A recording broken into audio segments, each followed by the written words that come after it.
இதயம் நொறுங்கி போயிருக்கேன், வார்த்தைகளால சொல்ல முடியாத வேதனையில இருக்கேன்னு விஜய் அவர்கள் உருக்கமா பேசியிருக்காரு.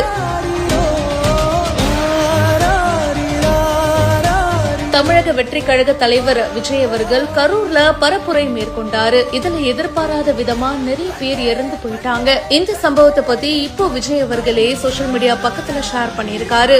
இதயம் நொறுங்கி போய் இருக்கேன், வார்த்தைகளால சொல்ல முடியாத வேதனையிலையும் துயரத்திலையும் இருக்கேன். கரூர்ல இறந்து போன எனது அருமை சகோதர சகோதரிகளுடைய குடும்பங்களுக்கு என்னுடைய ஆழ்ந்த அனுதாபங்களையும் இரங்கலையும் தெரிவிச்சுக்கிறேன். ஹாஸ்பிட்டல்ல சிகிச்சை எடுத்துட்டு வரவங்க ரொம்ப சீக்கிரமா குணமடையணும் அப்படின்னு பிரார்த்திக்கிறேன்னு இந்த பதிவை ஷேர் பண்ணிருக்காரு. விஜய் அவர்களும் பயங்கர வேதனையில இருக்காரு அப்படின்றது இந்த பதிவு மூலமா தெரியுது.